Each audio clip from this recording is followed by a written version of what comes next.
So today is women in development, gender, and the environment. So we're going to start with gender because it's the trickiest and we need our morning energy to be able to deal with that. And then after the break, we'll do the environment. So, okay, so remember how we talked about last time about when Augustine Shetty was diagnosing the problem of the African continent, right? And he was saying, we have all the material, we have all the resources to succeed, but we're still behind, right? And he blamed it on the moral vacuum, right? He was saying there's a spiritual vacuum. This is the reason we're still lagging behind. Our leaders don't have, a clear view of how to act and how to manage the country because they are themselves spiritually void, right? So he suggests, we remember that we said that there had to be a return, right? There had to be a recovery of those values. So now we have a different diagnostic, right? We have a different diagnostic of the problem. And so same idea, right? People are noticing that, we have all of the resources, the countries are developing economically, the GDP is doing well, but the country is remaining poor, there's criminality and all the things we said last time. So they have a different diagnostic, and for them, the diagnostic is going to be that women have not been included in the development process. Okay, so this is a different approach to the same problem, right? Same diagnostic. We have all the resources we need. We have, economic development. We are starting to gain more infrastructure, and yet the country is remaining backward. Criminality, corruption, right? Poverty. So Augustine Shetty said, well, this is because there is a moral vacuum. These guys are saying this is because the woman has remained behind in the process of development. She has not really been included in the process of development. So the solution that we know that all of us are experiencing to a certain degree, okay, women therefore need to be educated. Women need to enter the workforce, right? That way, they will raise a new generation of Africans which, are educated, which are, which have values, work ethic and so forth. So because they are the primary educators of the new generation, we need to make sure that they are educated, right? So women started to get an education, women started to enter the workforce, and a number of problems arose from that. So now I'm turning to you. What sort of problems began to arise as the woman wanted to get an education, as she wanted to enter the workforce and have a career? What sort of problems began to arise specifically in her relationships? So surely you have heard about these problems or are experiencing them right now. Let's make a big list of all of these problems. Okay, Apenteng, you're the first one. So I think one of the challenges that women would usually, or one of the challenges women are facing as a result of being a part of development and going into the corporate world is they're having problems at home or challenges at home because in our setting, in the African setting, in terms of orientation, we've been made to think that women have to be relegated to the kitchen and men need to be the ones who need to work and bring money home. So now that women are being encouraged to move into the development space or the corporate world, there's a challenge of, there's a lot of conflict at home now because it's beginning to seem as if women are not playing their roles at home because when we both come home and we are tired, who's going to cook? Who's going to take care of the children and everything?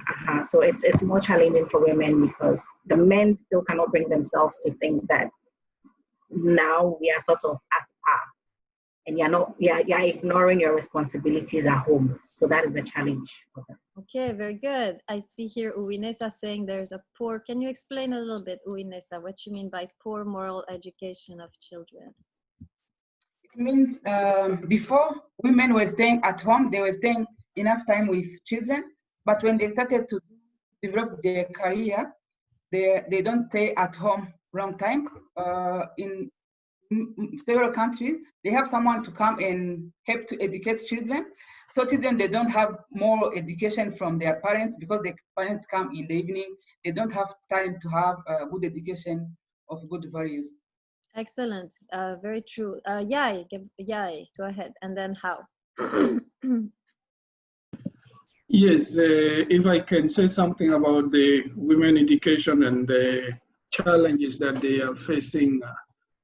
In my experience, in my area, I think women, they were really left behind in terms of education because of the nature of the areas at that time when there was a few schools, and then those schools they were not near to the areas where these people they were staying, so that they can go for a distance and to go and seek for education. And some parents, they were not happy to send their girls far from their home areas. That is the one challenge that face women in my area first. The second challenge is after there was some chance or for them to go for education, there is this issue of marriages sometimes. You find a girl been to school for maybe finishing primary school, and then when she reached the stage of marriages, she's taken away and then got married. That is another thing. The third challenge that is facing women who are educated currently is that the commitment to serve at home at the same time taking care of children and going to seek for job is really a challenge for them. And some men they prefer the women, even when they are educated, to let them stay home with their kids, with their children, and then men go for work and then women stay home, although they are well educated. Yeah, so that is what I. And very nice overview of all of the possible problems. How? Go ahead. So I kind of ran into this when I was running a hospital in Ethiopia. There were some church elders and pastors' wives who became nurses, and suddenly they started making big money, 3 or 4 or 5 times more than their husbands.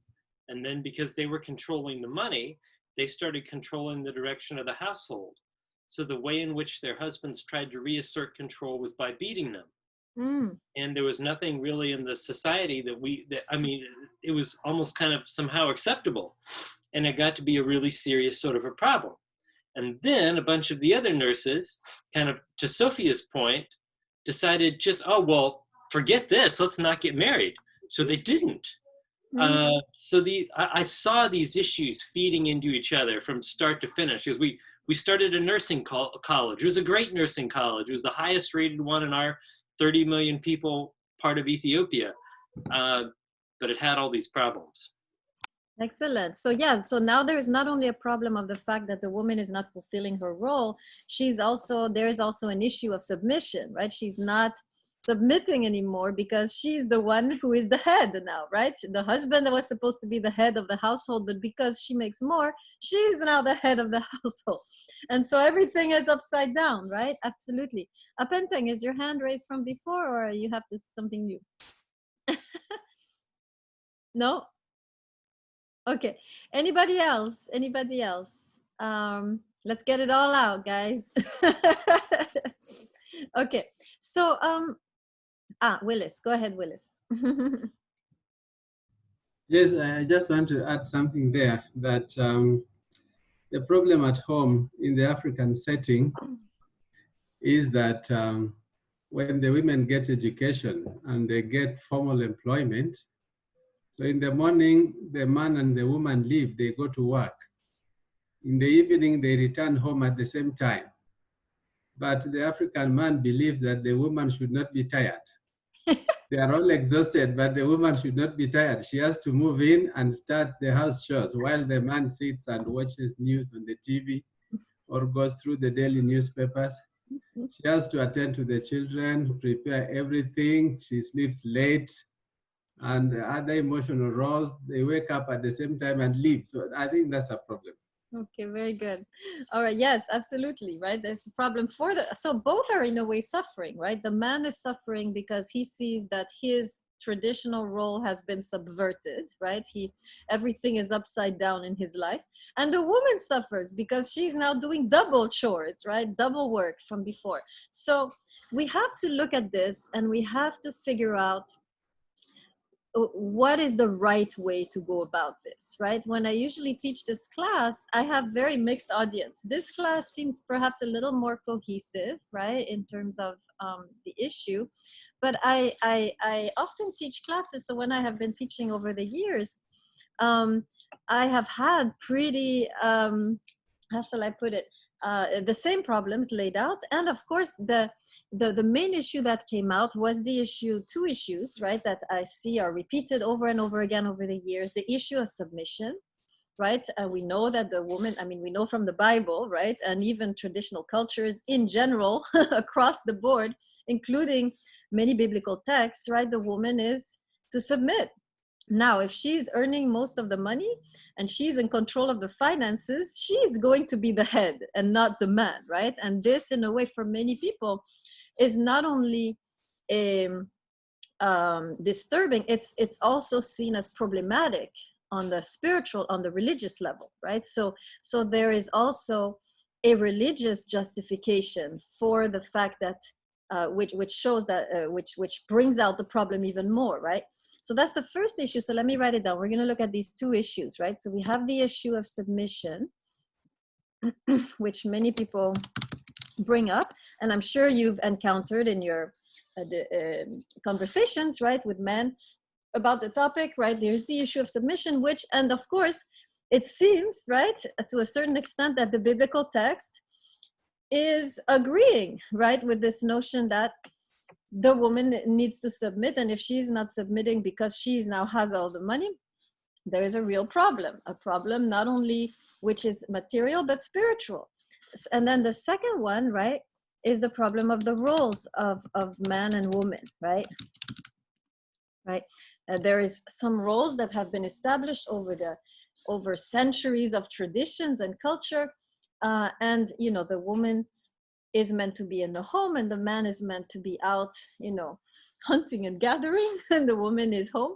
So, right, this is millennia of traditions, right, that have created these roles.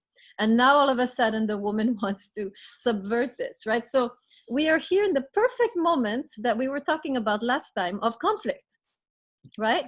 The woman all of a sudden is awakening, and now all of a sudden the values, right, that used to exist, value of the roles between the man and the woman, this is valuable. Let's split, right? You do this, I do this. It's a good idea, right? The value of submission, right? One submits, one decides. This is also very smart. If both are trying to decide together, if both, you can't have two heads, right?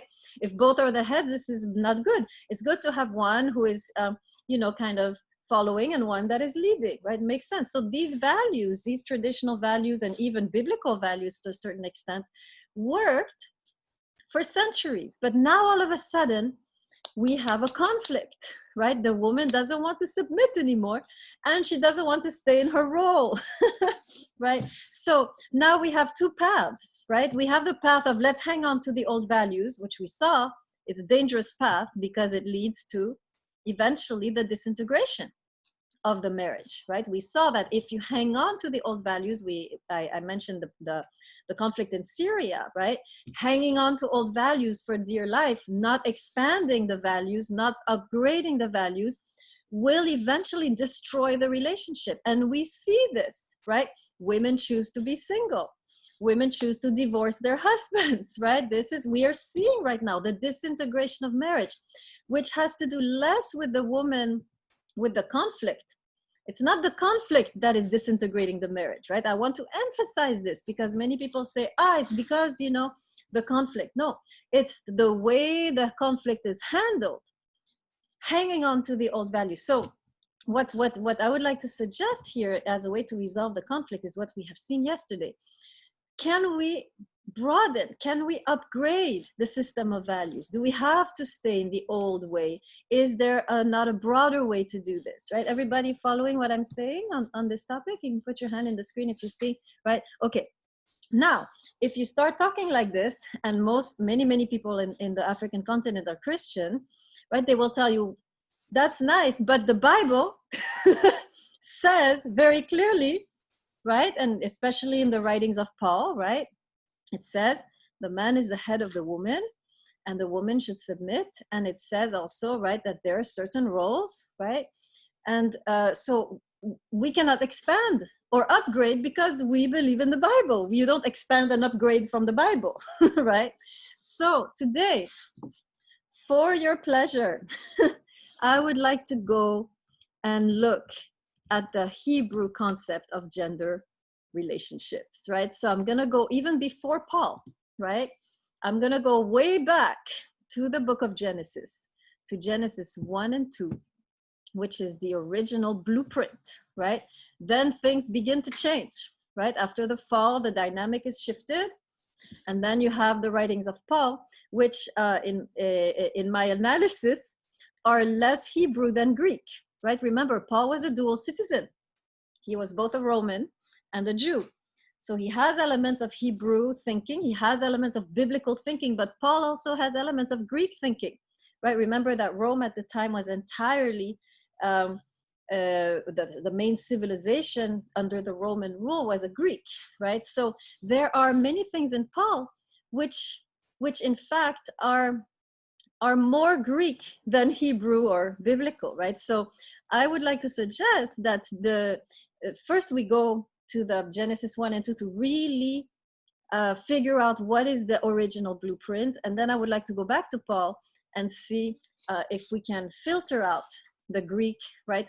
Sort between the Greek and the Hebrew elements, right? We need to do that as far as Paul is concerned because he is a dual citizen, right?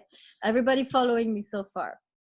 Okay, so let's go to the original blueprint. Today you're going to learn something new. Thank goodness. Genesis 1, I want to first deal with the notion of roles in the Hebrew Bible. And then I will deal with the notion of submission. Okay, so first of all, with the notion of roles, before even going to Genesis 1, right? We have to see how throughout the Hebrew Bible, the roles between the man and the woman are constantly subverted. I will give you a few examples, right? We have, for example, a woman who fights a war and who is a better fighter than her male counterpart. Who is that? Anybody know? We have a woman who is a general and she is a judge. Anybody remember this woman? Deborah. Deborah, right? Let me write all these women in the chat. You want to meet them. So that's the first, right? Instead of the man leading into the battle, Balak, he actually goes to her and says, please, I don't want to do this without you. You lead, I will follow. Crazy, insane reversal, right? He basically says, you need to lead this battle and I would like to follow. Complete reversal of the roles, right? Complete reversal of the headship, right? And she, of course, is also a judge, meaning she has the highest position of power in the country at the time, right? Now, here's another fun one. This is somebody who is a queen, and she is making the laws of the land, which is normally the male prerogative, right? The queen doesn't make the law, the king does. Who is this queen who is making decrees, legislating laws? Anybody remember her name? Esther. Esther, very good. Let's put this other fascinating woman in the chat. Right now, here's a great one. This is a woman who proposes marriage. There are two actually who do it. So they're completely taking over the role, right, of the male, and they're the ones proposing. Two of them. The first one is more obvious. The second one is more subtle. Anybody remember who they are? These two women who aggressively propose to the man for marriage. You don't remember those? You don't remember one at least? Ruth. Ruth, okay, right? Remember Ruth? She comes and she spends the night with Boaz, and when they're speaking, she's basically, this is a marriage proposal. Who is the other one? Anybody know? Somebody who says, set me as a seal upon your arm, for our love is as mighty as I'm paraphrasing poorly. Our love is as strong as death. Apenteng?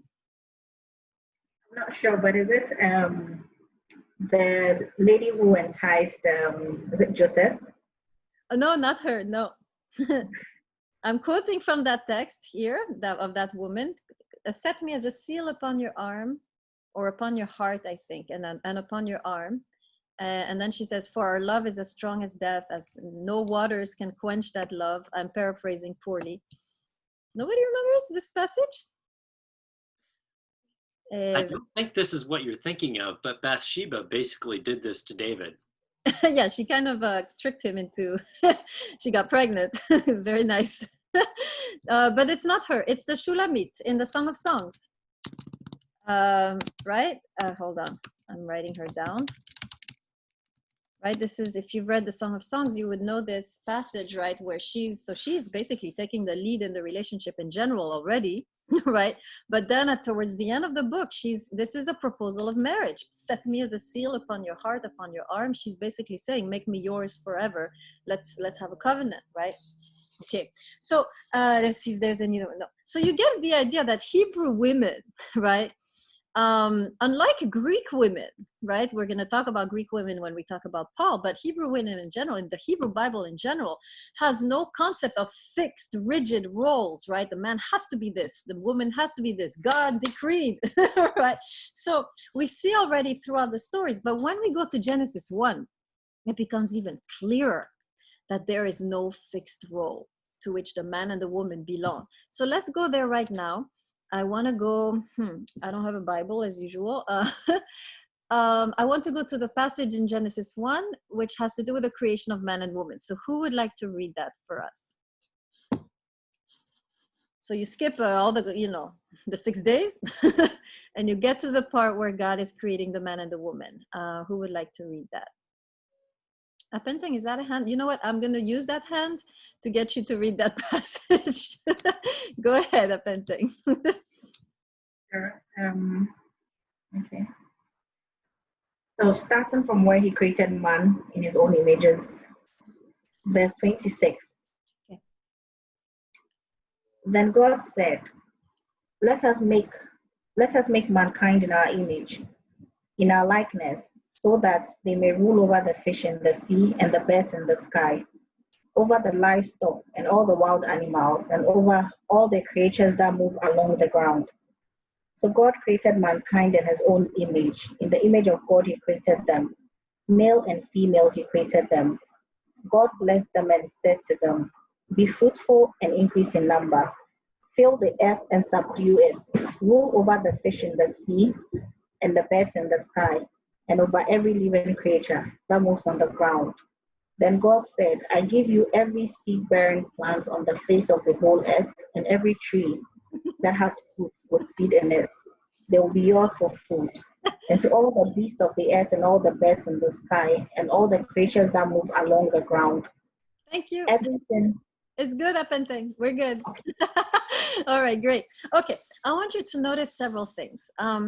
First of all, there is something very interesting happening if you're familiar with Greek philosophy, and the reason I bring up Greek philosophy is that it has so deeply influenced Christianity and also our Western mindset on gender relations, right? So I want to already introduce you to the roots of a lot of the Christian teachings and our present mindset. So Greek philosophy says this, that woman and man are of a different substance.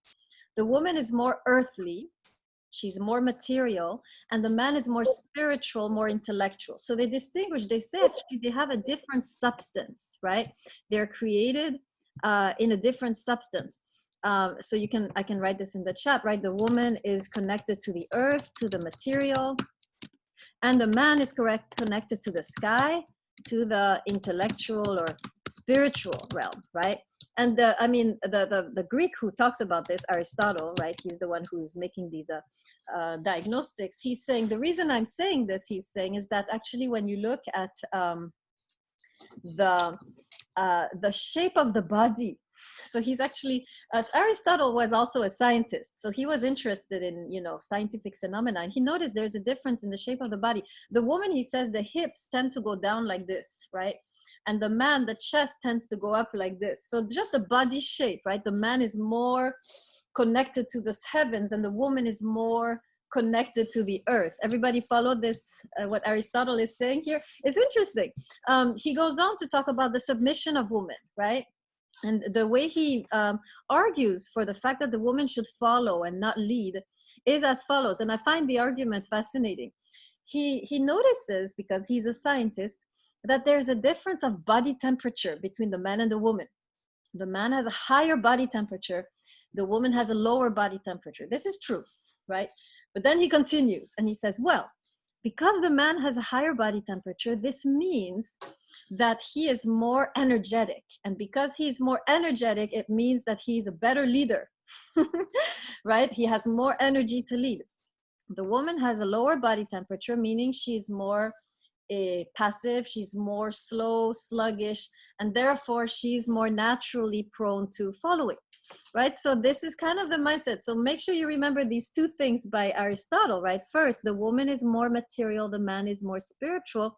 Second, the woman should follow, the man should lead, because of differences in body temperature and energy, right? Because of different energy or body temperature, right? So it's fascinating, right? When I was reading Aristotle, I thought that was really interesting, right? Now, notice the difference between the Aristotelian diagnostic, which, by the way, we will find in Paul, right? We will find hints of this Aristotelian thought in the writings of Paul. But here in our text, which is more ancient, the Hebrew text here in Genesis 1 is way more ancient than Aristotle. So it's a more ancient depiction. There's the first thing we see is that man and woman are of the same substance, right? They are both created of the same substance, right? They are both, especially in Genesis 2, they are both clay and spirit, right? There's not one who is clay, one who is spirit. They're a combination, both. Both are in the image of God, meaning they are both substantially, ontologically the same, right? The text is making a very important point here that the man, right? It says, they were made in the image of God, male and female in the image of God, right? So in other words, they have the same substance. They have the same, they're made of the same material, not one made from spirit and one made from clay. Everybody sees this first distinction between Aristotle and the biblical text. Everybody knows Aristotle that I'm talking about? Who doesn't know what I'm talking about when I talk about Aristotle? Put your hand in the screen. Okay, who knows what I'm talking about when I'm talking about? Okay, good. All right, Peterson, too tired to raise the hand. He's nodding. Okay, good. All right, so we see our first distinction. Now, with regards to the roles, it's fascinating what we have here in this text. Remember, Aristotle is saying the man should lead, the woman should follow, meaning the woman should be home because she's closer to the earth. The man should be out there in the political sphere because he's energetic, he's a leader, right? He should be moving out into the world because his higher body temperature requires him to. Text is saying something powerful. It's saying both will rule over the fish of the seas, the animals of the fields, and so forth. And both will be fruitful and multiply. What is the text saying here? What are the roles that both are to adopt or perform? What does it mean when the text is saying both will rule over the fish of the sea, the fields, the beasts of the fields? What is he saying, actually? That Aristotle would be horrified to hear. What does it mean that both are called out there to rule over the world? Cole, go ahead. Equality, equal responsibility. Exactly. Both are called outward. Both are called in the political, in the public arena. Whereas for the Greeks, only the man should go out of the house and rule, right? Enter the political profession. Here is saying basically both are ruling. What is saying is that both are to be entering political positions, positions out there in the world, positions of power, right? To rule, Rada in the Hebrew is a position of power. You're right. So now it's not a position of power over each other, right? It's a position of power over the world. So both in a way are called to be rulers, whether this is both are called to be politicians or to be medical doctors or teachers, whatever is out there where you are in a way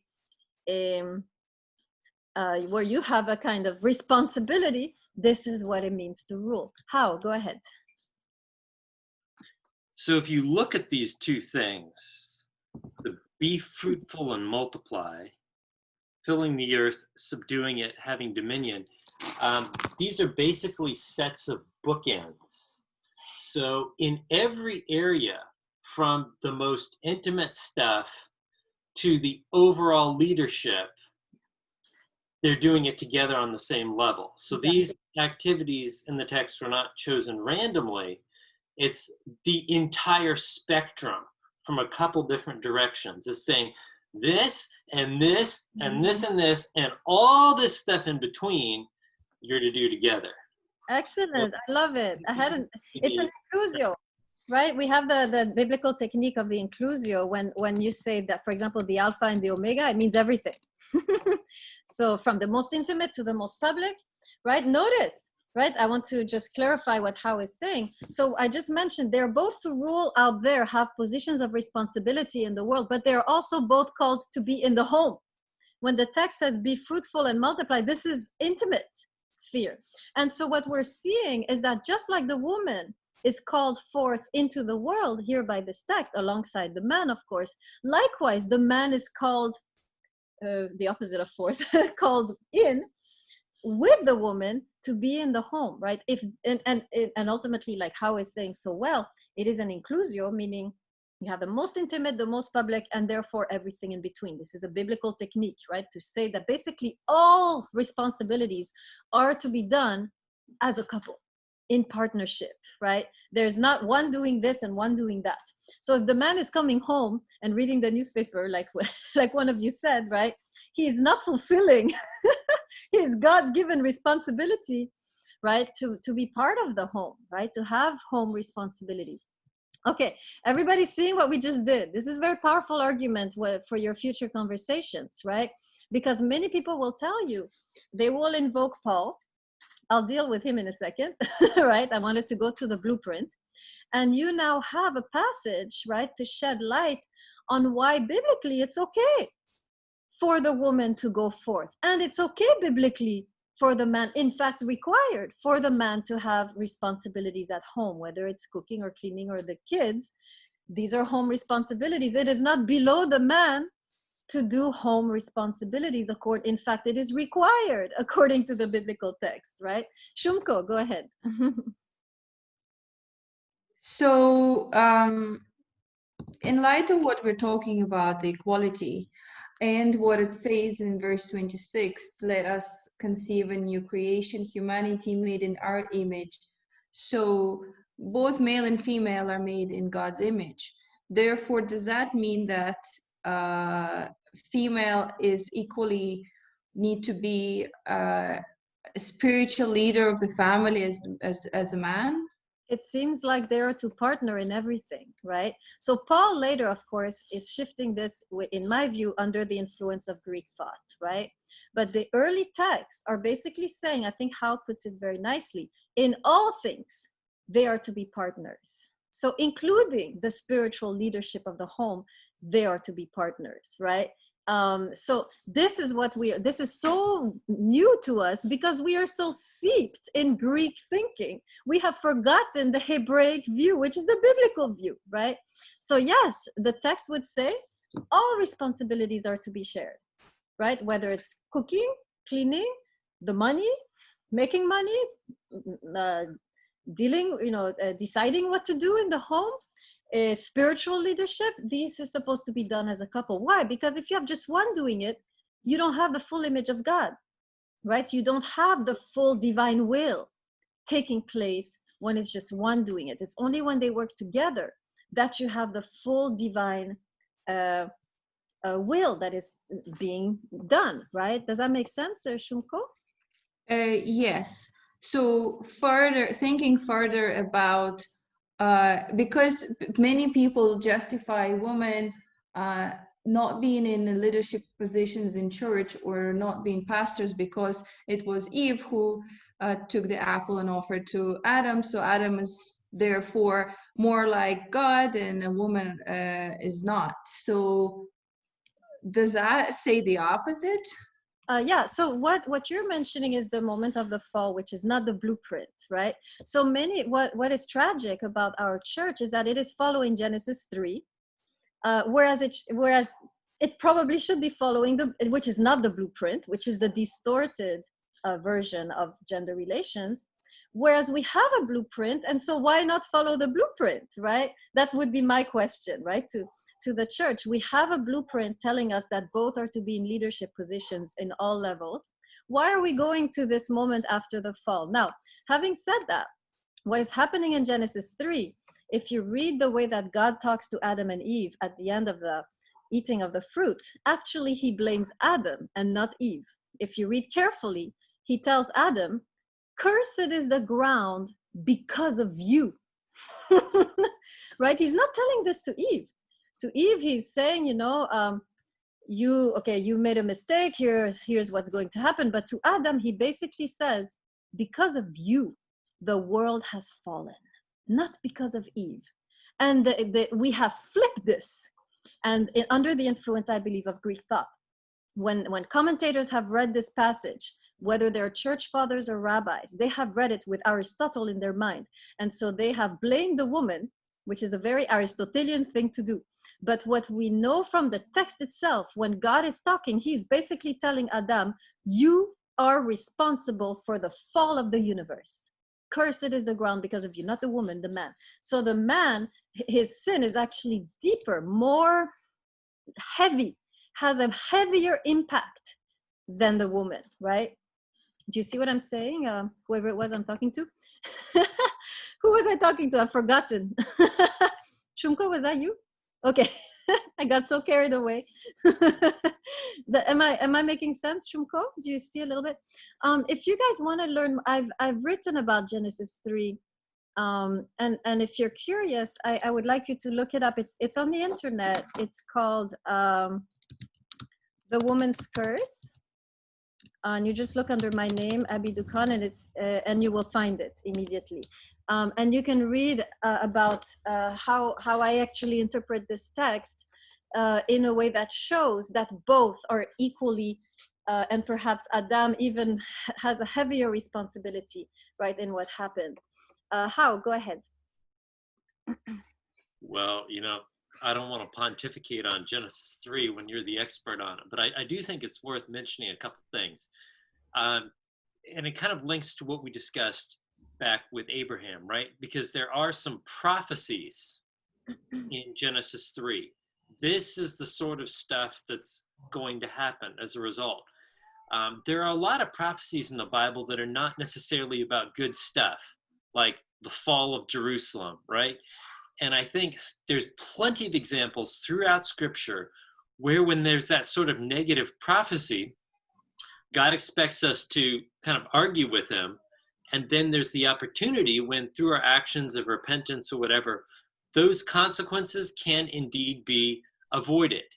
It's not 100% guaranteed that those things are always going to follow in all cases. God did not want Israel to fall or Judah to fall. There was that space or the agency to make those things untrue, so to speak. So I think that is also the case in Genesis 3. There are some parts of Genesis 3 that talk about how the woman is going to end up serving the man, but that doesn't mean that's God's plan any more than it was God's plan for Jerusalem to fall or any of the other bad stuff that's somehow prophesied in different places. A true Abraham among us, right? Thank you, Hao. That's very nicely put, right? In the sense that prophecies of God can be reversed, should be reversed, right? If there is repentance. So I'm suggesting, of course, that we repent and go back to the original blueprint, right? Where we see very clearly, at least in my perspective, that there is a call for leadership and for being in the home for both genders in partnership with each other, right? Okay, there's a couple more questions. Kayumba, go ahead.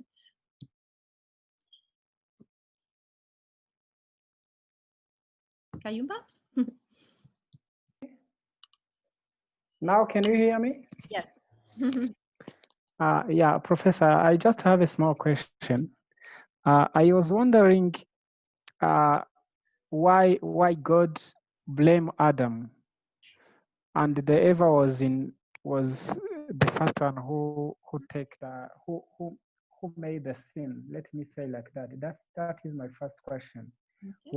Why God blame Adam? So my second question. As a woman, do you agree that I heard that the women are good in details? Do you agree with that? If you agree with that, I will ask the next question. I'm not good at details. I'm sorry. As a woman, I failed the test. Oh, Kayumba. oh, really? Terrible. Okay, I will not ask my next question. My next question, if you tell me that women are good at details, I will ask the next question. But now it's fine. So you will answer me my first question. Well, what's your last Why question? God? Why God blame Adam?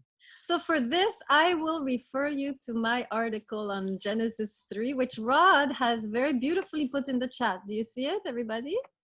Right, he has put the link to that article. I am explaining there what is happening, right? At least in the way that I'm reading the text, I'm explaining why the man has the heavier responsibility. And we have not noticed this for so many centuries, that the man has a heavier responsibility, because we have read the text through a Greek mindset, right?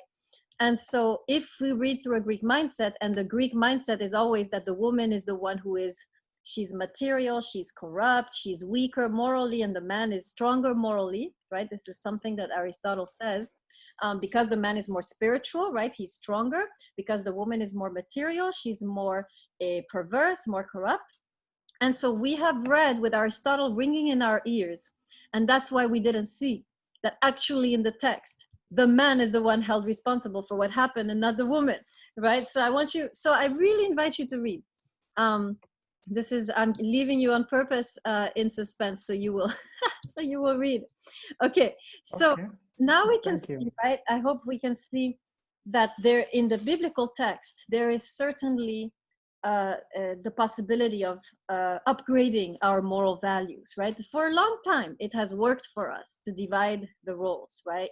But now there is a crisis, and we realize that the Bible is giving us the space to upgrade. The Bible actually always said, we don't need these roles. Okay, if you want to have roles, but it's not a moral obligation to have roles. You can do it differently, right?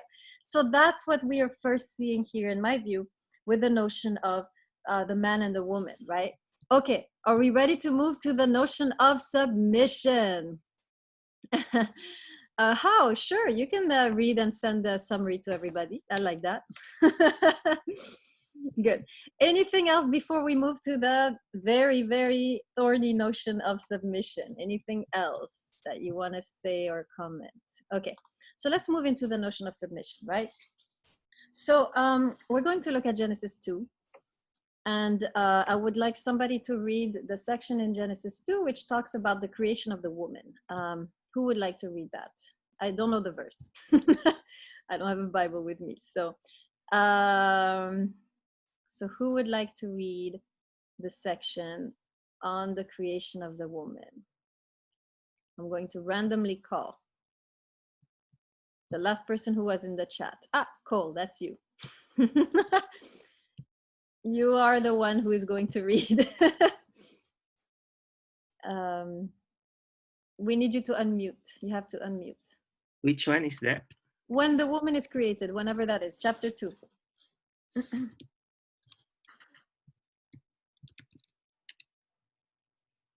I think it starts from verse 21. Great. Okay.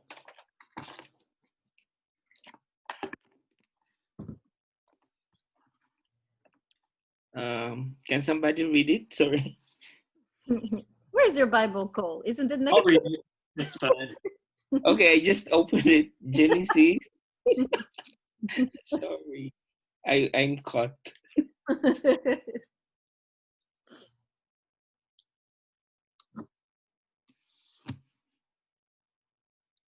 Genesis 2. Yes, I believe 21, as the person in the chat mentioned. Yeah, 21 to 25. And the Lord God caused a deep sleep to fall on Adam, and he slept. And he took one of his ribs and closed up the flesh in its place. Then the rib which the Lord God taken from man, he made into a woman, and he brought her to the man. And Adam said, "This is now bone of my bones and flesh of my flesh. She shall be called woman, because she was taken out of man." Before that, sorry, you have the verse, it is not good. The Lord said it is not good for man to be alone, remember? Can you find that? It's right Yeah, after, I think. 18:18. Oh, you're coming. It's 18. And the Lord God said, "It is not good that man should be alone. I will make him a helper comparable to him." Out of the ground the Lord God formed every beast of the field and every bird of the air, and brought them to Adam to see what he would call them. And whatever Adam called each living creature, that was its name. So Adam gave names to all cattle, to the birds of the air, and to every beast of the field. But for Adam there was not found a helper comparable to him. Okay, great, wonderful. So first thing we read, and this is in response now to something Kolaria wrote in the chat, right? About the notion of the rib, right? And so Kolaria, if you recall in the chat, is saying that because she's the rib, she's neither superior nor inferior. She stands by his side, right? And that's very accurate, right? So the rib actually in the Hebrew, it can mean rib, but it can also mean side. So many Jewish commentators say that actually God split Adam in half, and there was a complete equal side, not just a little section, right? So you can totally read that word. It means either rib or side, so you can choose. But when you see it as a side, you see that clearly there was a equal cutting, right, between two equal parts. How? Go ahead.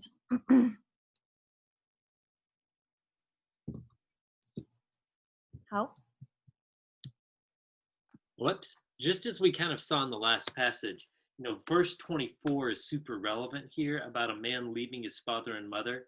So there's like this woman coming out in verse 23, the rib or the side, and then verse 24, a man is coming out.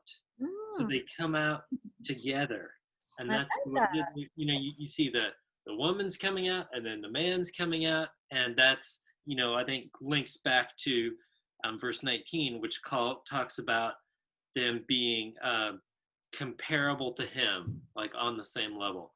We need you in the seminary, How? We can't have you over there in Sudan or Ethiopia. You need to be doing these texts. Very nice. I like that. I hadn't seen that. They both come out, right? They both are born or awakened simultaneously. By the way, just to add to what How has been saying, the man is not a man until the woman comes out, right? Remember, there are three words in the Hebrew. Before the woman, the man is called Adam, which simply means earthling, doesn't mean man. Once the woman comes out, Isha, right? And now there's a stupid spell check. This is when for the first time, Isha, which means woman, right? This is when for the first time in the text, we have the word ish, which means man. And so just to follow up on what How was saying, the man is awakened as a man only when the woman emerges, right? So he was still just an earthling. Once the woman comes out, once the woman appears, that is when the man appears. So in a way, the man and the woman were created simultaneously as gendered beings, right? Everybody understand what I just said? Put your hand if you're following. I see one person understood. Okay, great. Okay, great. So now let's look at this fascinating word, helpmeet, right?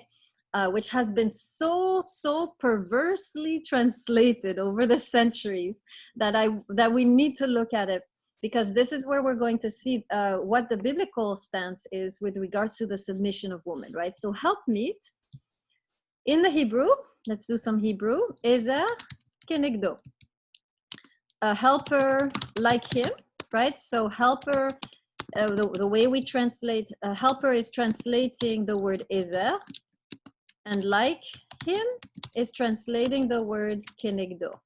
Okay? Now, this is a terrible translation. Help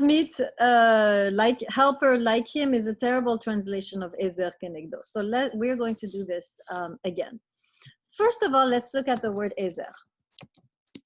Ezer does mean help, right?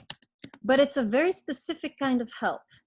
And I wonder if any of you know where else the word ezer is used and to describe who, whose help. In most of the Bible, when you have the word ezer that is used, it is not to describe the woman.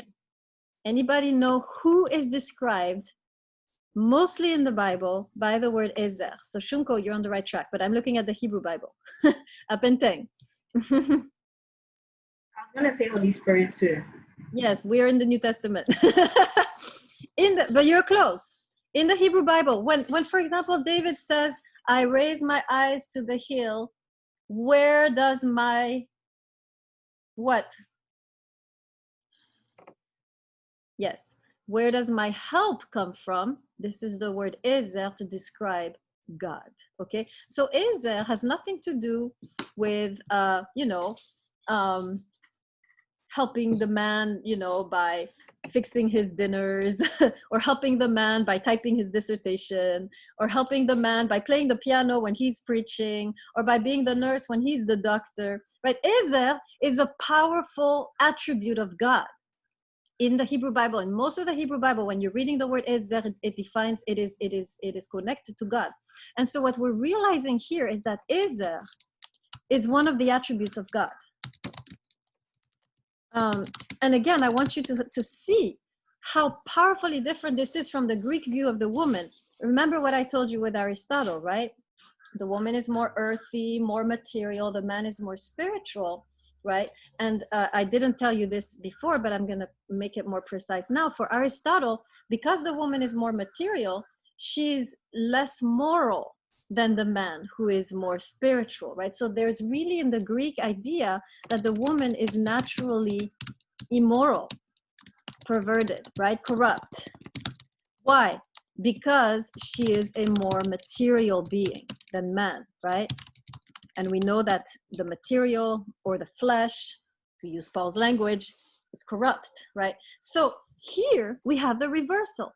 The woman has one of the most powerful attributes of God, which is to help, not just, doing little things around the house to help the man, with his career, but she is there to help in a life-saving sort of way, right? When God helps, it is to pull you out of the mess you're in and to redeem you from a situation that was about to destroy you. This is the power of the woman, right? So this is such a powerful text because it shows that the woman has been given an attribute or a power, right, or a gift to redeem her partner, right, her spouse, when he is about to enter a dangerous situation, right? The same power as God. And so that's the first thing I wanted to point out. Is everybody following me so far? This very high role, right, that is given to the woman, which we do not know. Why? Because we are Greeks, right? We just know Greek thought, where the woman is, a little bit inferior, and and she's there to be kind of like a side thing to the man's shining career. So we have here the opposite. The woman has a powerful divine attribute that has been put into her at the moment of creation, right? Which many women use, right? There's many stories where the man's life is overturned because he has a powerful woman in his life, right? Women are called to be powerful, right, in their relationships. We are not called to be subservient. We are called to be powerful agents of redemption, powerful agents of transformation, powerful agents of change. If you look at the story of Esther, you see the role of a powerful woman and the way that she transforms the man that she is with, right? Belshazzar, I think it's Belshazzar. Belshazzar is not the same man at the beginning of the story and at the end of the story, because he has this powerful woman by his side who, in a way, is an agent of change, right? So it changes everything, right? Now, let's go deeper. Kenegdo, let's examine this. Kinigdo is it's a weird word which is not found anywhere else in the Bible. It's a combination of two Hebrew words. It's a combination of ke, which means like, and neged, which is against. Aha, interesting. So the woman is the powerful, redeeming power, but like and against the man. Ooh, this is interesting. So translations always just say helper like the man. They miss the neged, which is against. So what I'm reading here is the woman is meant to help the man. How? By being like him, but also against him. What does this mean? Can anyone, let's hear some of your interpretations. What does it mean to be both like and against? And by being like and against, you're being the ezer. You're being this powerful, transformative force in the life of your man. What does it mean? It seems like a paradox. How can you be both like and against? Anybody want to try?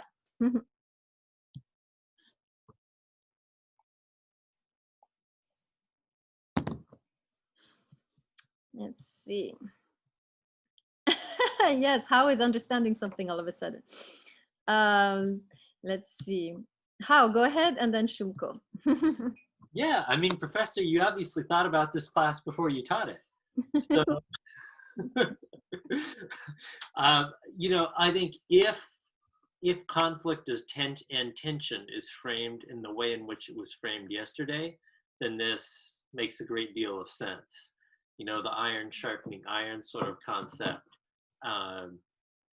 Yeah, that's where it's going.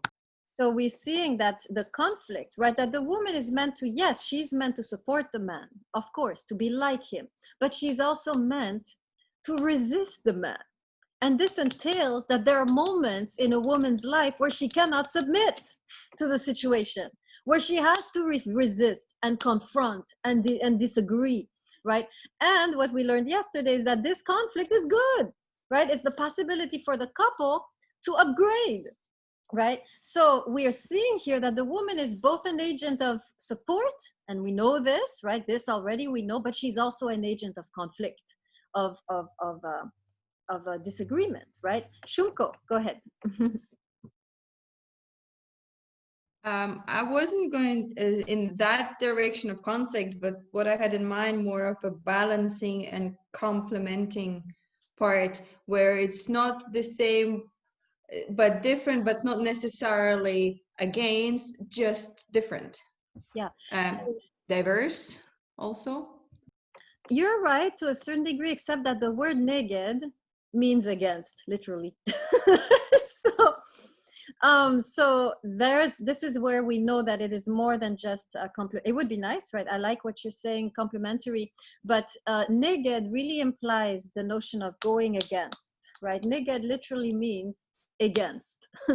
So remember, the Hebrews are not about harmony. We know this already by now, right? When we studied the Tower of Babel, right? We know already that conflict is not something to be feared, or dissonance, or, you know, a tension.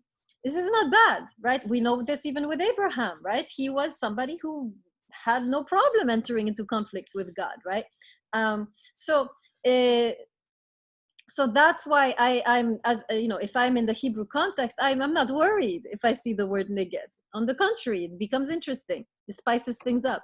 Yes, Adam didn't know what he signed up for, poor man.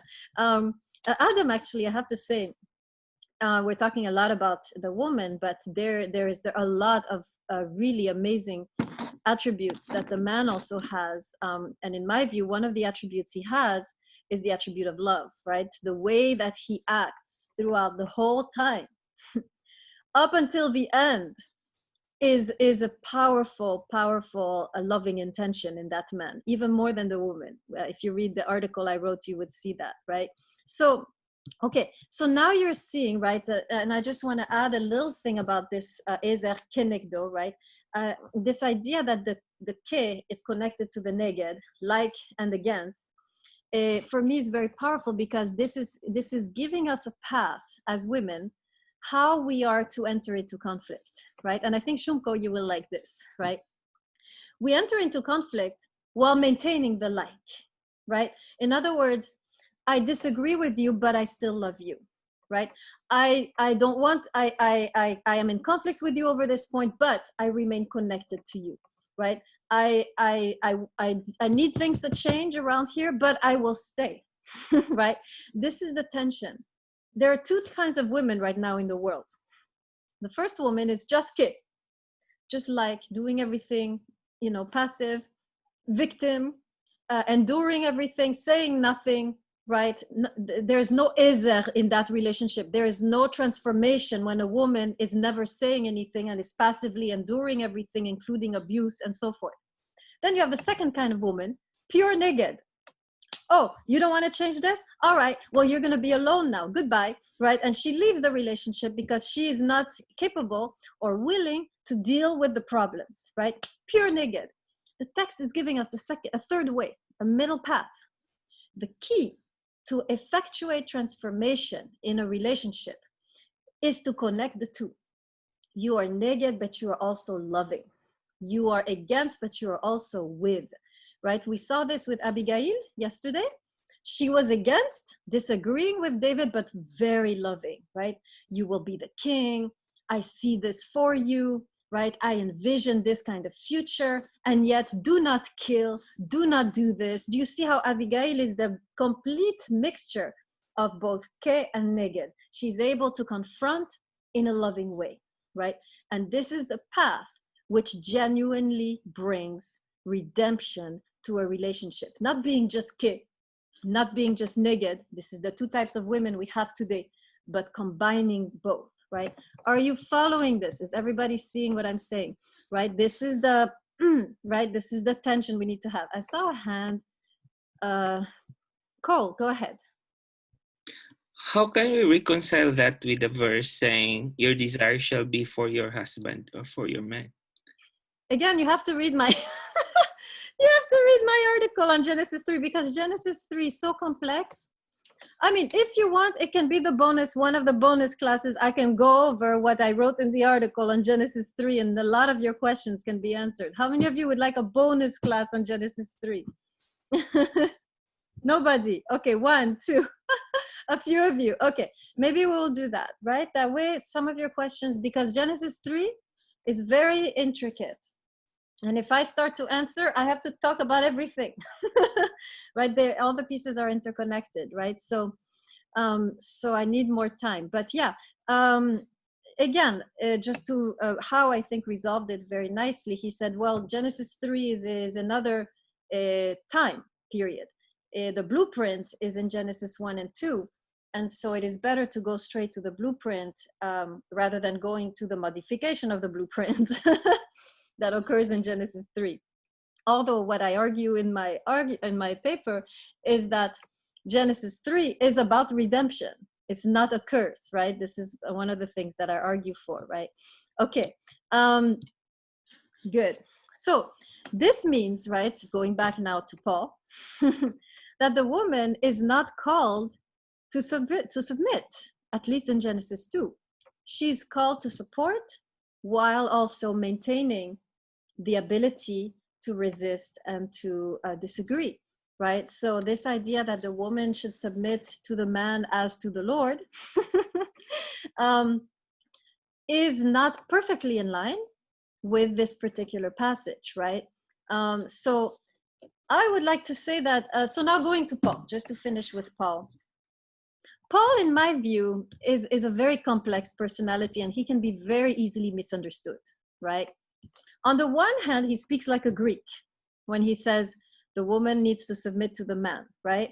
This is pure Greek thought. But on the other hand, he subtly, right, meaning very discreetly, subverts the Greek view, right? So in many passages, he says the man is the head and blah, blah, blah, which is very Greek. We saw this. But then in the same passage, he says, both ought to submit to each other. Do you remember these two passages? Right? In the same chapter, everybody, do you see? Put your hand.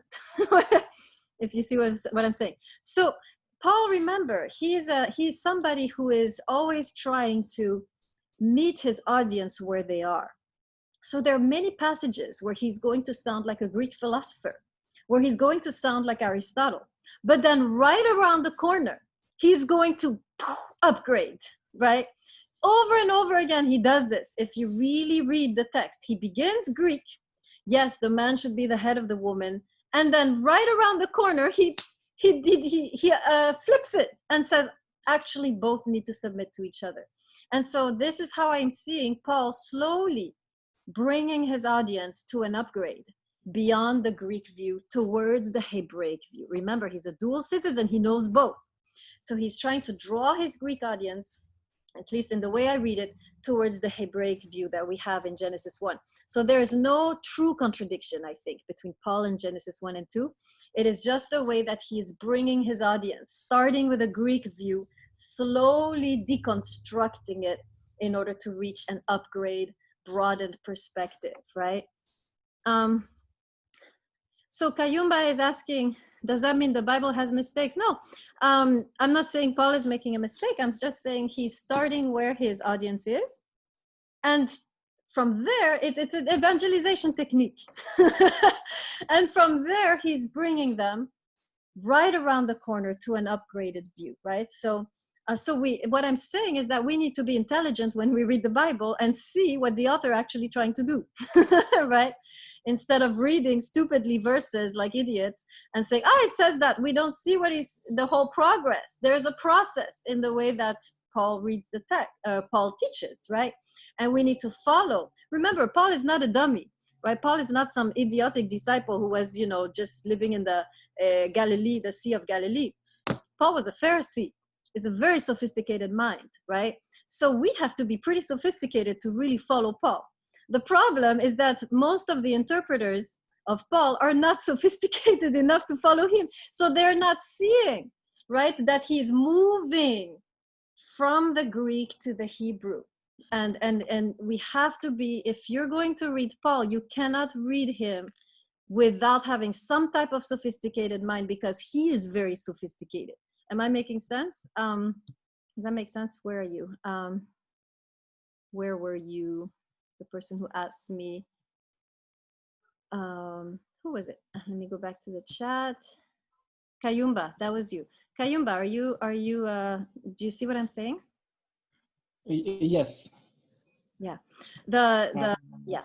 We have to be careful not to just memorize passages of the Bible without really knowing the whole teaching and how the teaching is progressing, right? We are taught to memorize passages of the Bible out of context, right?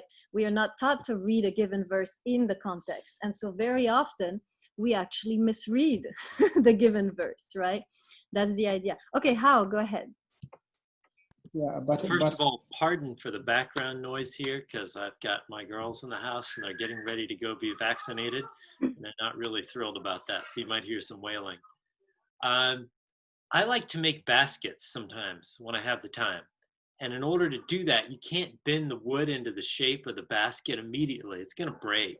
So you kind of bend it a little bit, stick it in some hot water, bend it a little more, put it like that, And this, I think, is a little bit like God working with us. And you can see this, for the children of Israel, he gave rules like an eye for an eye, a tooth for a tooth. But that wasn't the final deal. That was a big step forward from where the children of Israel had been.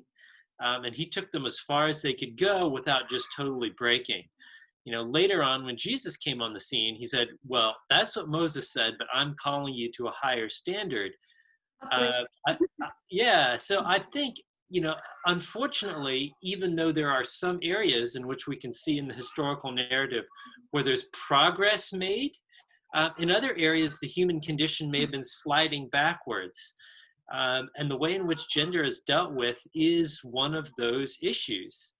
And if we read Paul and some others, we just have to see that they are working with the people and pushing as far as they can without creating a rupture, which is, of course, particularly important and difficult for Paul in his time, as he was the ultimate balancing act guy, because he's going between the Jewish leaders and the evangelization that was being contextualized all around the world, which is a very difficult line to walk.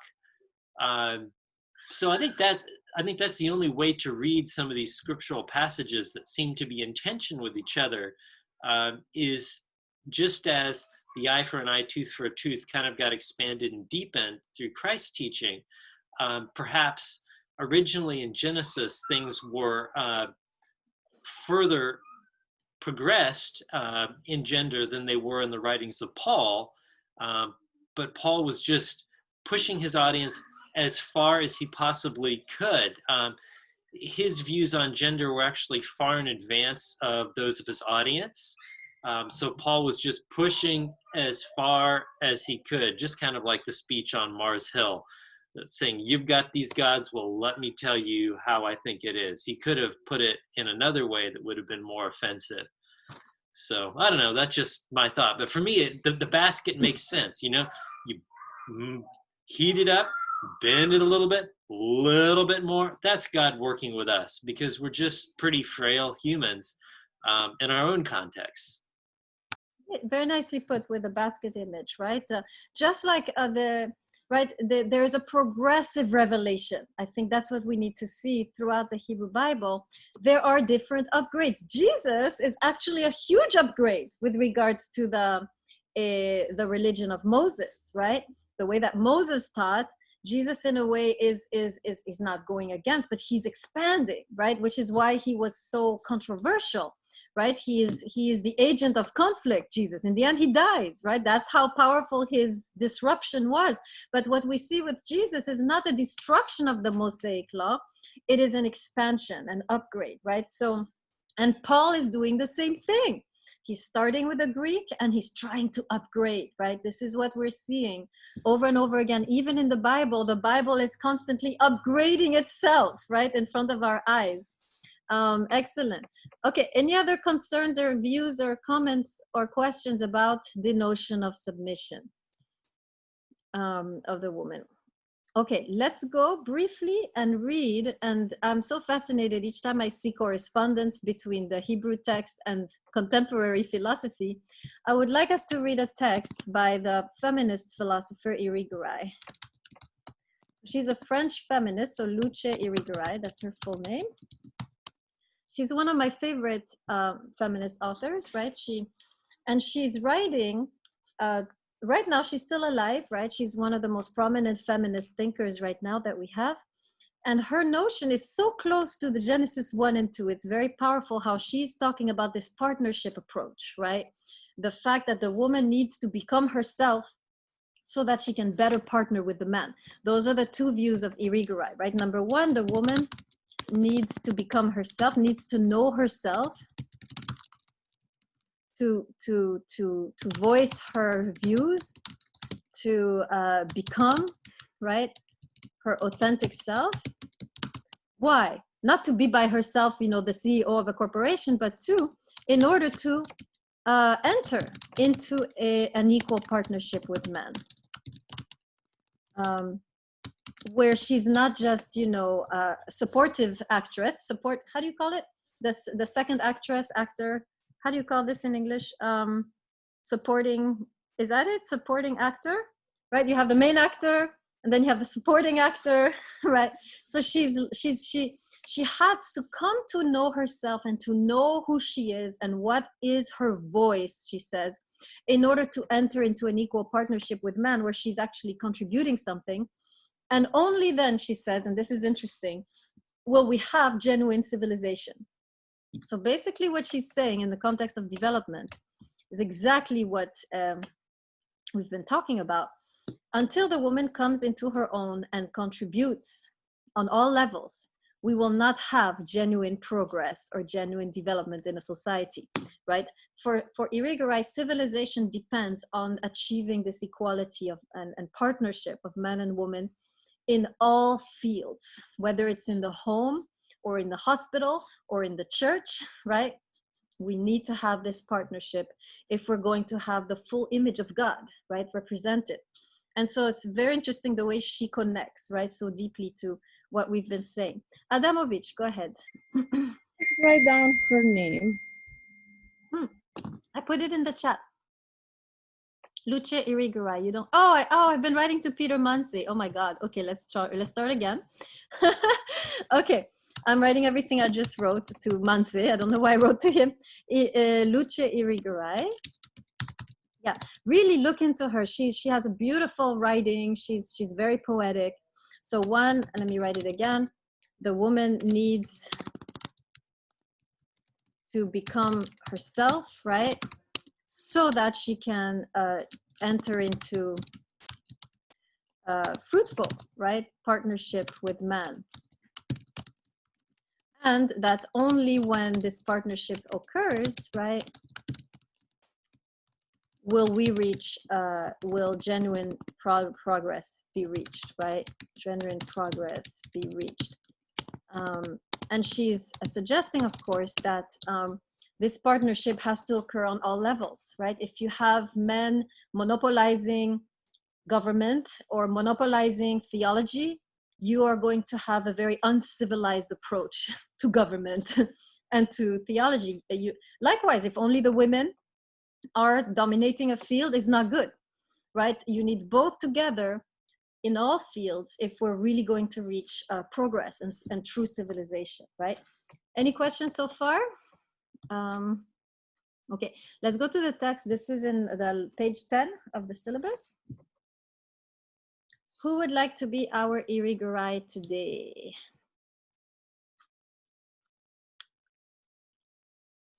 Let's see, who was it that asked for the name of Irigaray? Kolaria, will you be our Irigaray?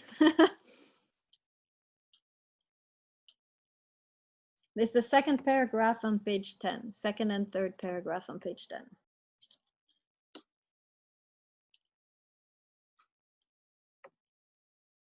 Do you see it? Yes. All right, go ahead. Go ahead, the second and third. The floor is yours. The other is this one. Yep. The other is such has been excluded from the elaboration of Western culture. Man has tried to affirm himself by dominating his natural belonging and the environing world related to it, not by through partnership, but also through competition with those who are like him. The others, as others, did not share in this society and culture between men. Henceforth, we perceive the limit of his culture, whether this be on the side of truth and ethics or on the side of the danger that it represents for human life and consequences. Okay, good. So we see here what she's saying, translation, right? All these philosophers write a little bit it's pretty dense. She's saying this, she's saying in Western culture, there has been only one actor, which is the man, Western man, right? The other, whether it's the man from another culture, man from another ethnicity, or the woman, right? The other has been excluded. And that's why, according to Irigaray and many other texts, she says the reason why we are on the brink of destruction as a civilization, environmental destruction, she says, is because only the man has been in control. And we are out of balance, right? The woman needs to be, the man needs to be balanced by the woman. The reason we are on the brink of destruction is not that the man is a bad guy, right? It's not that the man is a complete idiot who has messed things up. No, it's that the man needs the balance of the woman, and then we can recover, right? So she's saying that the other has been excluded from Western culture, right? And she says, and this is why we see now the limits of this culture, right? And I know that the world is trying to imitate the West, but the West is headed towards destruction, just so you know, right? We are on the brink of an environmental collapse because of this over-exploitation of the earth, the way that we want no limits on what we desire, on our lust, on our greed, right? So she's saying we need to realize that the culture we're in is headed towards destruction. We are not seeing the full picture. We are not in the truth, and we are not in the ethics, right, when we act in this way. Any questions on this text by Irigaray, or comments or observations? Okay, let's see, who would like to read the next one?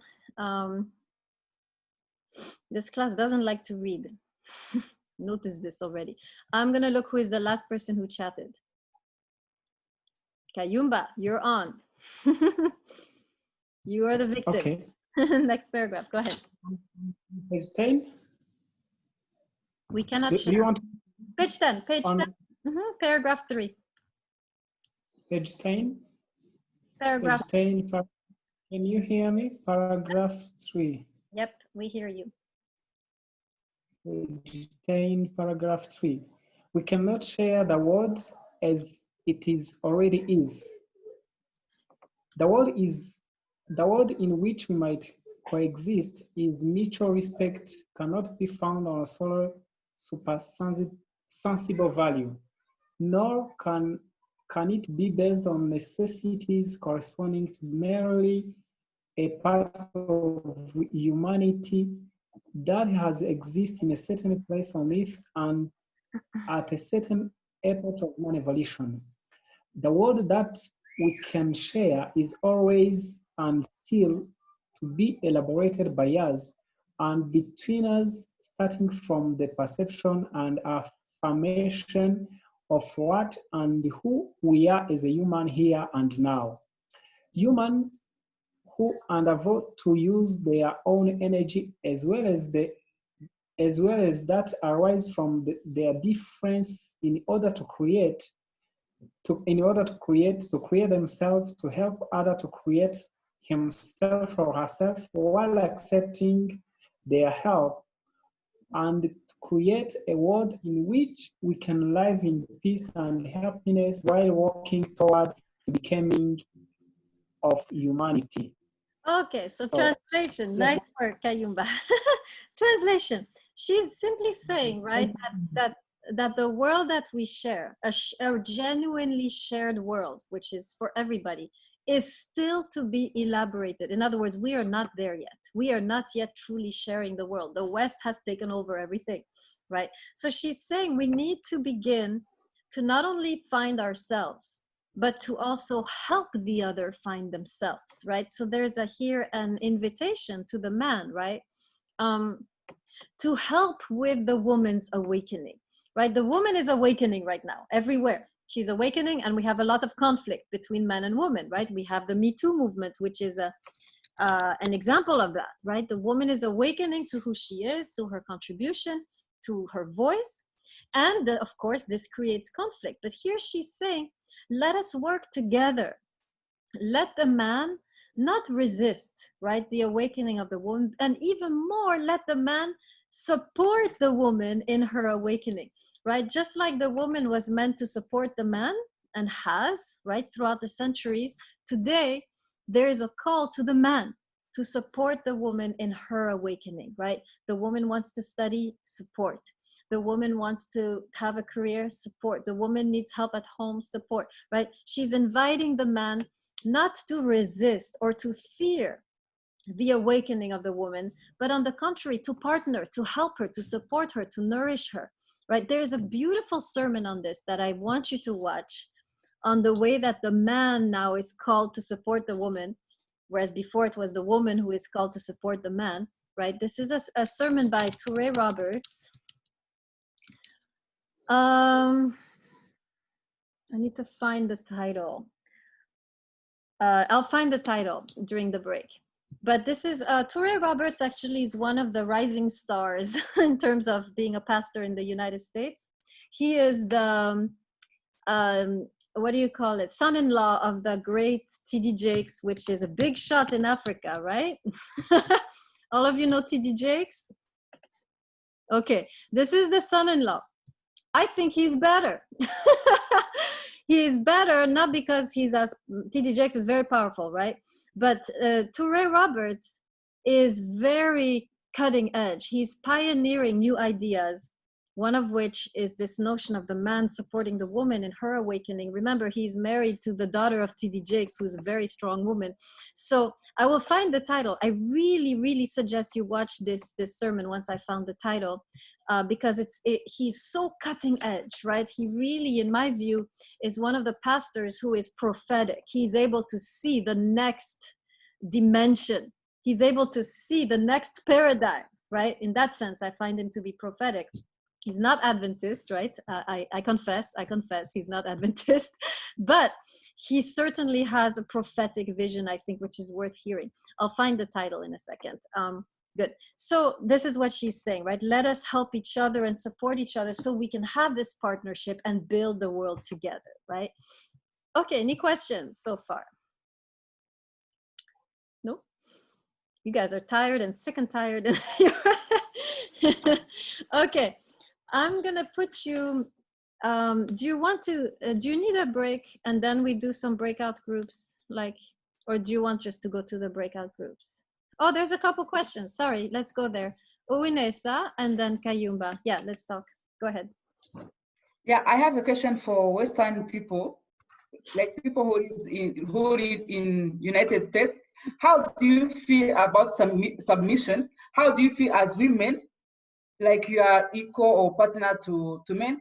Because for me, I think even if we have that right to be equal to men, but I think we need to have some kind of submission.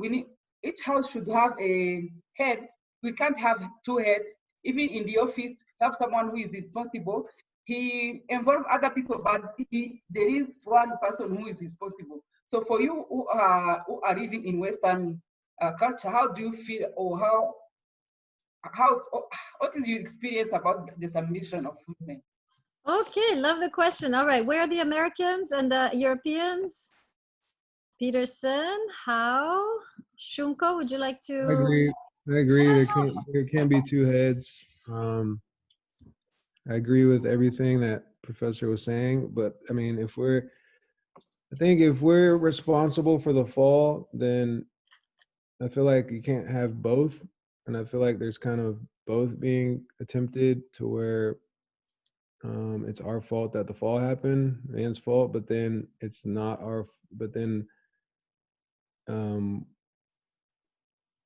where you're saying that everything was equal in Genesis 1, but then Genesis 3, when the fall happens, it wasn't equal because because it was our responsibility for the fall. So I think maybe there's a kind of, what's the terminology there? Having the cake and eating it too, I guess, so to speak. So I think if anything, the way that you're teaching Genesis 1, then I think the fall should also be equal. But everything else I agree with. But I do find it interesting. I do believe that there is a certain call to the man to be the priest of the household, whether that's Greek or not, I don't know. But I also agree that they should be supportive of the wife, submit to the wife, certain aspects, and it should be equal part. But yeah, I do believe that the man has a certain role to play as a protector. I mean, if someone, if I had kids and a wife and someone, I would feel obligated to protect them from intruders, all type of sense like that. I don't know if that's, I wouldn't expect the wife to protect me from an intruder. That would be my role. So yeah, just little things like that. And I guess that goes to strength or whatever, but I mean, that's why I think there is certain aspects and certain roles. So I don't think equality in every single category is realistic, because we're definitely weaker in areas as well. So I think that's why it's a partnership and an equality that complement each other, but not necessarily equal in every aspect along the lines of linear equality, but complementary equality. So yeah, I agree with Uwineza, that I don't think there could be two heads. But yeah, that's just my Western Western thought. Excellent. I just want to remind you that Queen Esther and King Belshazzar were both making the law at the end of the story. So there seems in that story to have been two heads. Yeah. But I think There's a lot of different scriptures we can point out. You know, we could go back and forth with that. Yeah, that's true. No, we'll come back to that. Let's hear some other people. Let's see. There's How, and then Kayumba, you don't count yet. We'll have you afterwards. Go ahead, How. Two heads or one head? I think what you can do is kind of exactly what we're doing in this class, right? I mean, we take turns to talk. We don't all talk at once.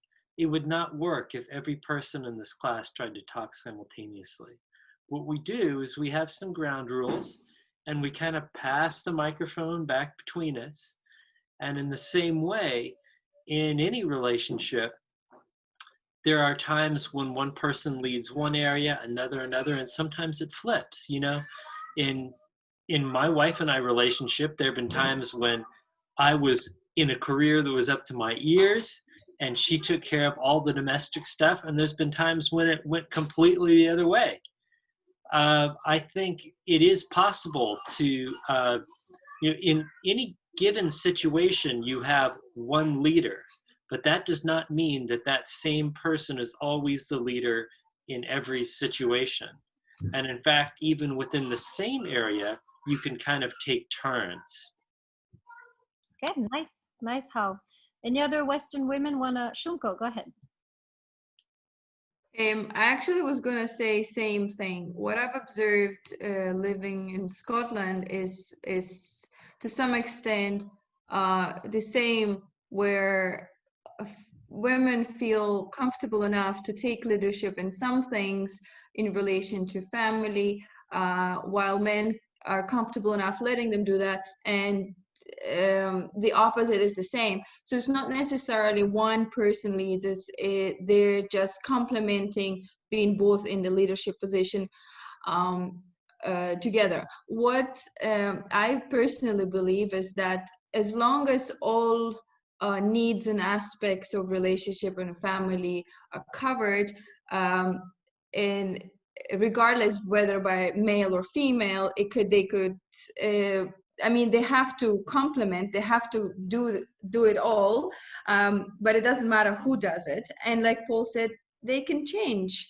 because circumstances for families change. So sometimes they would exchange their roles and for a period of time or forever, whatever way it works for them. But as long as all the aspects are covered and nothing's lacking, it will work out. But this is in general what I observed living in Europe. Nice. Anybody else from the West want to comment? My take is the take of the ancient kings. So you always had a king and then you had a counselor, right? Anybody remember this? Right, you always had a king and an advisor. So personally, in the way I'm doing it, right, I am the advisor, so I speak to the ear.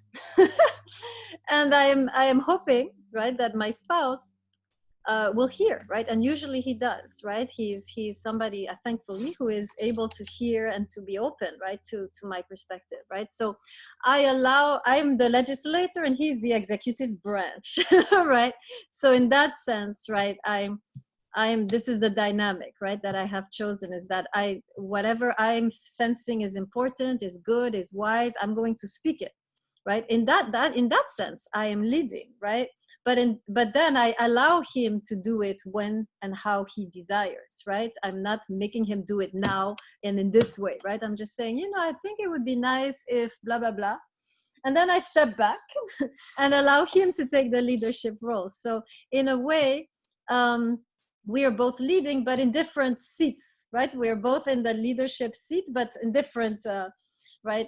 So in that sense, there's a really nice proverb that says that the man in a boat is the sail and the woman is the, what do you call that thing that turns the boat? Anybody remember this word? Rudder.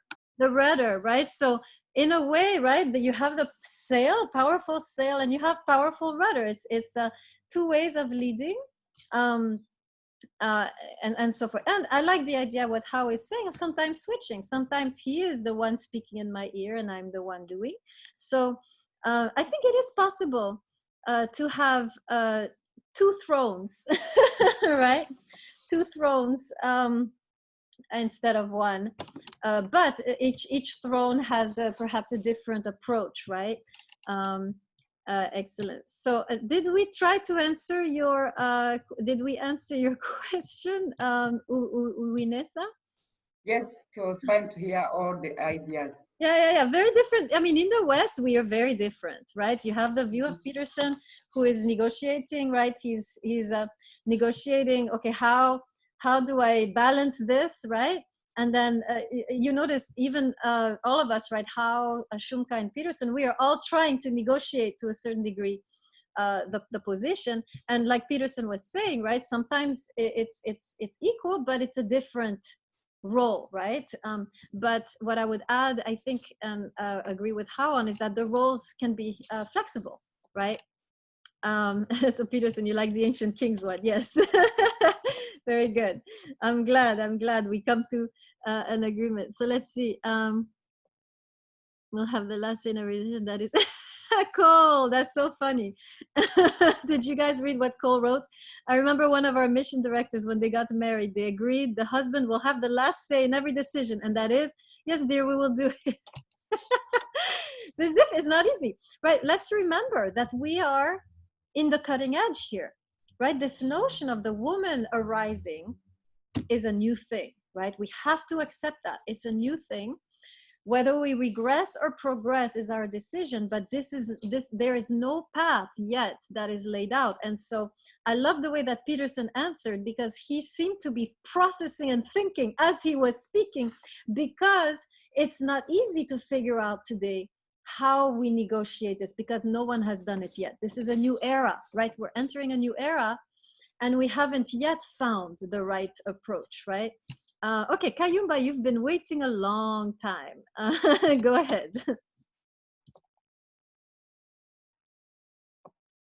Can you hear me now? Yes. So actually, my question, I think Sophia tried to answer it. I just wanted to ask about complementarity. I think the way we should approach gender is the way we should approach the Bible, as you said before, Professor.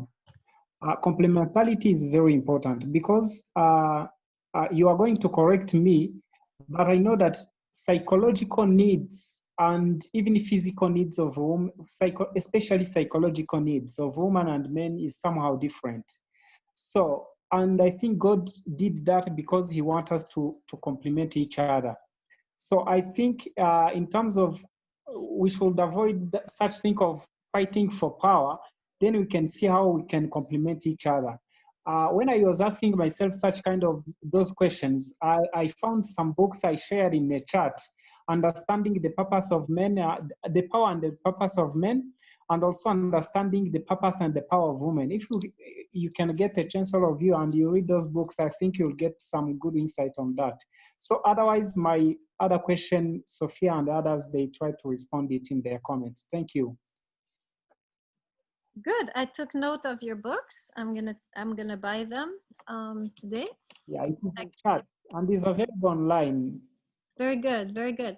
I see, just before we get to How, I see a question in the chat by Manse, right? About 1 Corinthians, where are you?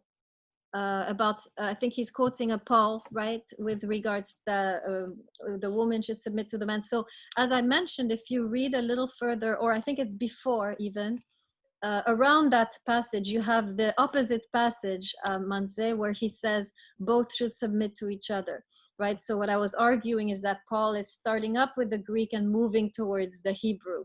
Does that answer your question, Manse? Where are you, Manse? Yes, yes. Are you seeing, right? So they seem contradictory, but like we mentioned with How, what my belief, what is happening is that Paul is progressing from the time, which is Greek, and trying to upgrade into mutual submission, right? So the ultimate leadership we know by when we look at the life of Jesus, right? The ultimate leadership, the ultimate power is submission, right? just to go now even further. And so in a way, to truly lead is to submit. We see this with Jesus' example. So that's why Paul, when he's saying, let both submit to each other, he's saying in a way, let both of them lead, right? Are you seeing the paradox that I'm making here, right? Okay, How, you had something to say, go ahead.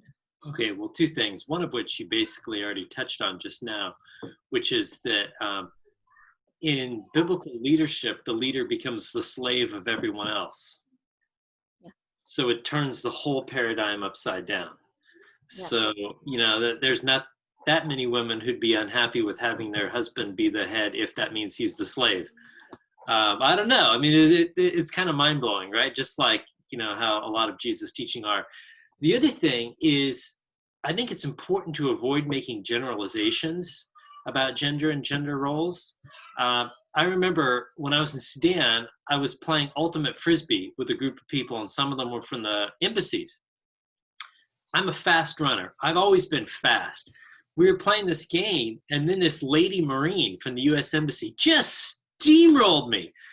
And as I tried to pick myself up, she's like, I was being careful because I know you're an American. I didn't want to hurt you. I was like, oh my goodness, there's this Amazon out there in the field.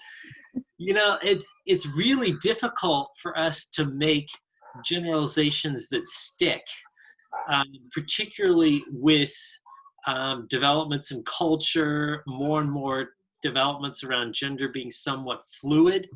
I think it's more and more important to look for that complementarity within each relationship individually. And it's really important to avoid making generalizations across gender lines, just because so many people are in so many different places. Yeah. Yeah, I love what you're saying. What you're talking about is flexibility in the couple. Every couple will have another paradigm of leadership, depending on the characteristics of the wife and the husband, right? So in a way, what some of you have been saying with regards to, well, let's look at complementarity. In a way, this is perhaps the path. Is every single couple is unique, has a unique dynamic. Every single couple has a unique set of gifts for the man, for the woman. Based on these gifts, who does what, right? So I like that very much, to have kind of creativity, flexibility in the gender roles, since the Bible actually allows for that, right? Any other comments? Kayumba, is that for now or is that for before, the hand that I see here? Oh, sorry, I finished. I just forget to lower my hand. Okay, great. All right, excellent. I'm so glad we recorded this. This will go down in history, this conversation. Such a good conversation. You guys are amazing. You're one of my best classes, honestly, in terms of this particular discussion. I'm so glad it's going to go public. So great. Look, you know what? Let's take a break about until exactly 11. Which is about 15 minutes. And then I'll put you in some breakout rooms to talk about what we did here. I'll give you a topic. So let's do that. Yeah, let's take that break now. Oh, and by the way, one more thing. I liked what some of you said in Africa, right? The woman is the neck and the man is the head. That's one way also to talk about different forms of leadership, right? Going back to the king, counselor, advisor and the king that I was talking about. Great, I'm so happy with this discussion. You made my day. I'm in a good mood now. I wasn't before. So, okay, let's take a break. Let me stop the recording.